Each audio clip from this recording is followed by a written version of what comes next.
पोलिसातला माणूस कवी सुभाष सोनवणे एक आगळेवेगळं व्यक्तिमत्व। पोलीस खात्यात नोकरीला असले तरी या सगळ्या ताणतणावाच्या नोकरीतून साहित्यावर प्रेम करणारे आणि साहित्य निर्मितीत एक वेगळं नाव म्हणजे कवी सुभाष सोनवणे अशा या आपल्या व आपल्यातील लेखकाचा आज परिचय करून देत आहोत। कवी सुभाष सोनवणे यांनी शालेय जीवनात रक्षाबंधन या कवितेला जन्म दिला आणि त्यांची साहित्य निर्मितीची वाटचाल सुरू झाली। शालेय जीवनापासूनच कवी सुभाष सोनवणे यांच्या साहित्य प्रवासाला सुरुवात झाली। अत्यंत सामान्य कुटुंबात जन्माला आलेल्या श्री सुभाष सोनवणे यांना कवितेनं त्यांच्या जीवनात एक वेगळीच दिशा दिली।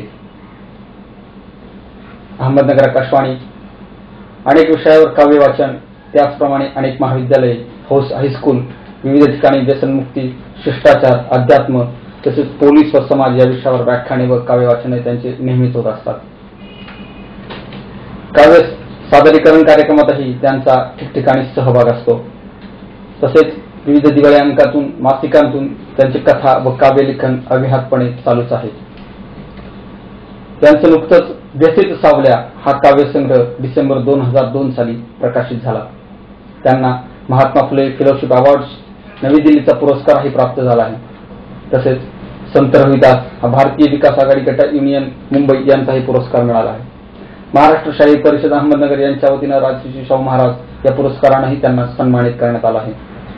महाराष्ट्र दलित साहित्य अकादमीचा काव्य साधना, कर्मयोगी मारुतरावजी घुले पाटील वाचनालय रांजणी तालुका शेवगाव यांचा साहित्य रत्न पुरस्कार, स्वामी विवेकानंद ज्ञान प्रतिष्ठान पुणे यांचा स्वामी विवेकानंद ज्ञान पुरस्कार, शब्दगंध साहित्य परिषद अहमदनगर यांचा शब्दगंध साहित्य पुरस्कार, Antarbharati rural international medical education trust Girgaon यांचा वीरभारती पुरस्कार, राष्ट्रीय कला गुण गौरव प्रतिष्ठान विचारज्योत पब्लिकेशन शाखा पुणे यांचा समाजज्योत पुरस्कार, पुलकट्टा कल्याण यांचा पोलीस प्रतिभा पुरस्कार आणि आदर्श कलावंत पुरस्कार युवक प्रबोधन संस्था मनमाड यांचा वामनदादा कर्डक हा कलावंताचा पुरस्कार, राष्ट्रीय निसर्ग मित्र पुरस्कार, बहुजन मित्र पुरस्कार, गुरु रविदास फेलोशिप पुरस्कार अशा विविध पुरस्कारानं त्यांना सन्मानित करण्यात आलं आहे। तसेच शब्दगंध साहित्य परिषद अहमदनगर, साहित्य कला यात्री पुणे, कुसुमाग्रज काव्य मंच बेलवंडी, स्पंदन प्रतिष्ठान कोकाणा, अकोले तालुका पत्रकार संघ अकोले, कला भारती बालकला संस्था औरंगाबाद, संगम साहित्य व्यासपीठ संगमनेर, मानव संसाधन विकास मंडळ सातारा, साहित्य आस्वाद मंच मसावत नंदुरबार, साहित्य प्रबोधन मंच Shrirampur, lions club of Akole, बहुजन समाज कर्मचारी महासंघ कोपरगाव, एकता कल्चर अकादमी ठाणे, कोपरगाव तालुका विद्यार्थी सहाय्यक समिती या सर्वांच्या वतीनं त्यांना सन्मानपूर्वक सन्मानित करण्यात आलं आहे। त्यांचं पोलिसातील माणूसपण, व्यथा डोंगरीबाणाच्या, गजरा, वेदनांच्या काळा ही पुस्तकं त्यांची प्रकाशनाच्या मार्गावर आहेत। श्री सुभाष सोनवणे सध्या अकोले येथील पोलीस दलामध्ये नोकरीस असून वेदनेच्या काळा, पोलिसातील माणूसपण, गजरा अशी त्यांची विविध पुस्तके प्रकाशनाच्या मार्गावर आहेत। तर 3 मील 3.5 या दूरदर्शन मालिकेत तसेच जय हिंद या मराठी चित्रपटात ते भूमिका करत आहेत। तर आगामी चित्रपट म्हणून क्रांतिसिंह नाना पाटलांचा मराठी भाषेतील चित्रपट दंडित हा मराठी भाषेतील चित्रपट लवकरच प्रसारणाच्या वाटेवर आहे। अशा विविध अंगांनी व विविध पुरस्कारांनी सन्मानित झालेल्या श्री कवी सुभाष सोनवणे यांचा आज आपण या ठिकाणी थोडक्यात आढावा घेत आहोत। माझ्या साहित्य लिखाणाला सुरुवात ही तशी माझ्या शालेय जीवनापासूनच झालेली आहे। इयत्ता 6वी-7वी मध्ये असताना मी पहिली एक कविता जिचं नाव आहे रक्षाबंधन, ती कविता मी माझ्या बहिणीला उद्देशून लिहिली। त्यानंतर मी थोडासा कवितेचा जो विषय आहे त्या अनुषंगाने मी लिहित गेलो आणि माझ्या लिखाणाला तसा प्रतिसादही मिळाला। अनेक काव्य संमेलनामध्ये मी माझ्या लेखनातून ज्या काही कविता सादर केल्या, ज्या काही व्यथा-वेदना, अनेक प्रश्न मांडले सर्वसामान्यांचे, तर त्याला चांगला असा प्रतिसाद प्रेक्षकांकडून मला मिळाला आणि मग माझ्या पहिल्या पुस्तकाचं प्रकाशन नगर येथे करण्यात आलं। माझ्या पहिल्या पुस्तकाचं नाव आहे व्यथित सावल्या आणि मला तशी प्रेरणा जी आहे लिखाणाची त्याचं बाळकडू जर म्हणाल तर अनेक थोर साहित्यिकांच्या निर्मितीतून जे काही पुस्तकं प्रकाशित झालेली आहेत ती पुस्तकं मी वाचली आणि जे काही मी माझं दैनंदिन जीवन जगत असताना माझं बालपण ज्या परिस्थितीतून गेलं त्या परिस्थितीमुळे मला खरे म्हणजे लिखाणाची प्रेरणा मिळालेली आहे आणि तसा मी खूप समाधानी आहे.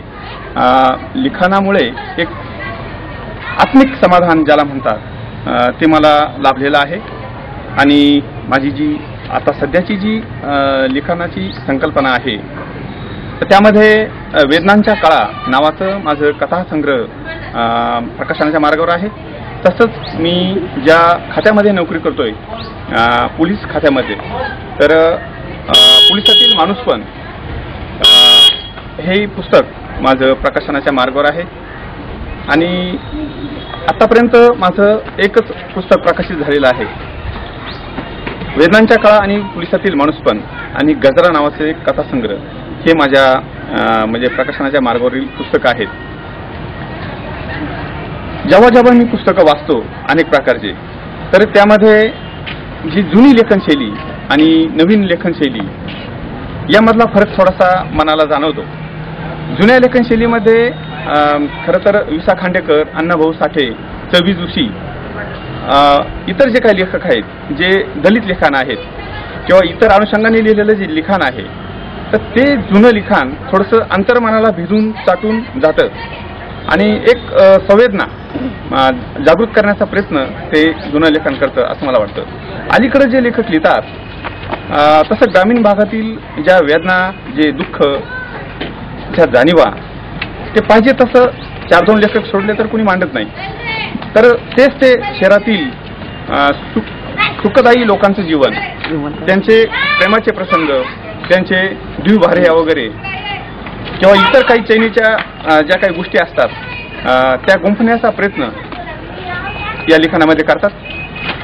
त्यामुळं अशी जुनी जी लेखनशैली आहे ती मनाला अतिशय चाटून जाते आणि ती योग्य वाटते असं मला वाटतं. लिखाणाच्या संदर्भात, साहित्याच्या संदर्भात थोडंसं बोलावंसं वाटतं. सध्याचं जे युग आहे आणि सध्याचा जो तरुण वर्ग आहे हा वर्ग खरं म्हणजे वाचनापासून आणि लिखाणापासून जरा दुरावत चाललाय ही एक खंत अंतर्मनाला भिजून जाते. प्रसारमाध्यमांच्यामुळे किंवा जे TV आहे त्याच्यावर अनेक चॅनेल असतात आणि लिखाणा वाचनाच्या ऐवजी तरुण वर्ग खरं म्हणजे तास TV पुढे बसतो ही मनाला खटकणारी गोष्ट आहे. तर मला असं वाटतं की मुलांनी आणि तरुणांनी वाचलं पाहिजे. अनेक विचारवंतांचे विचार आपल्या पुस्तकामध्ये त्यांनी लिहून ठेवलेले आहेत आणि ते विचार त्यांनी आत्मसात करण्याकरता गद्य आणि पद्य हे दोन्ही प्रकार वाचले पाहिजे. जो वाचील तो वाचेल असं मला वाटतं. 14/3/2007 रोजी रात्री 11 वाजता असाच मी घरामध्ये बसलो असताना एकांतात आणि डोक्यामध्ये तेच ते विचार व्यथावादी लोकांचे. तर अचानक काव्य स्फुरलं आणि माझी लेखणी सरसावली. गझलची निर्मिती झाली. तिचं नाव आहे थकतात पाय. एक 4 ओळी मुद्दामच मी आपल्यासमोर सादर करतोय. सस्तात त्यांच्या वाटा राबतात पाय यांचे, सस्तात त्यांच्या वाटा राबतात पाय यांचे, दिवसाच्या गुलामीने वेदनेत पाय यांचे. कळते कायमची गोड त्यांची मिठास बोली, कळते कायमची गोड त्यांची मिठास बोली, परी समजूनही बळे वळतात पाय यांचे. आक्रांदने जुनेच ते, आक्रांदने जुनेच ते, घसे अजूनही कोरडे, लागतारलेल्या दारिद्र्यात फसलेत पाय यांचे.